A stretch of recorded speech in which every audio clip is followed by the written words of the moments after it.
8 मार्च जागतिक महिला दिन या निमित्ताने महिला सक्षमीकरण, महिला सबलीकरण यांचे वारे वाहू लागतात.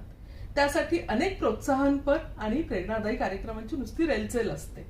पण तरीही अनेक प्रश्न काही जणींना पडलेली असतात. जसं की मला सोलो ट्रिप करायची आहे हो, पण जमेल का? मला ट्रेकिंग करायचं आहे, पण नेमका वेळ तरी कसा काढू मी यासाठी? मला सायकलिंग देखील करायचंय हो, बापरे यावही केल्या आज 10 लूप केल्या असं ग्रुपवर यायचं. हा. तर म्हटलं आपण एक लूपच मारताय, आपल्याला पण 2 लूप मारता येतील का, आणि मल्टिपल लूप आपल्याला पण येतील का, असं मनात यायचं. म्हणजे एक लूप मारताना आपल्याला एवढं जमतं तर दुसरं आपल्याला कसं जमेल असं.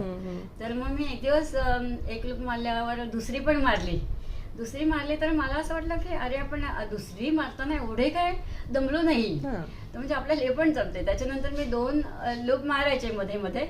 नंतर म्हटलं आता आपण अजून जास्त. सुरुवातीला पहिल्या दिवशी मी फक्त आमच्या ते सर्व्हिस रोडला तिथे फारसा ट्रॅफिक नसतो, तर पहिल्या दिवशी मी फक्त 1 किलोमीटर सायकल चालवली. आणि तो 1 किलोमीटर जो आहे ना, तर मला इतका आनंद झाला की हे आय कॅन डू इट. तर ते 1 किलोमीटर जो आहे तो एक माइलस्टोन ठरला की हा. मग त्याच्यानंतर मी रोज सकाळी लवकर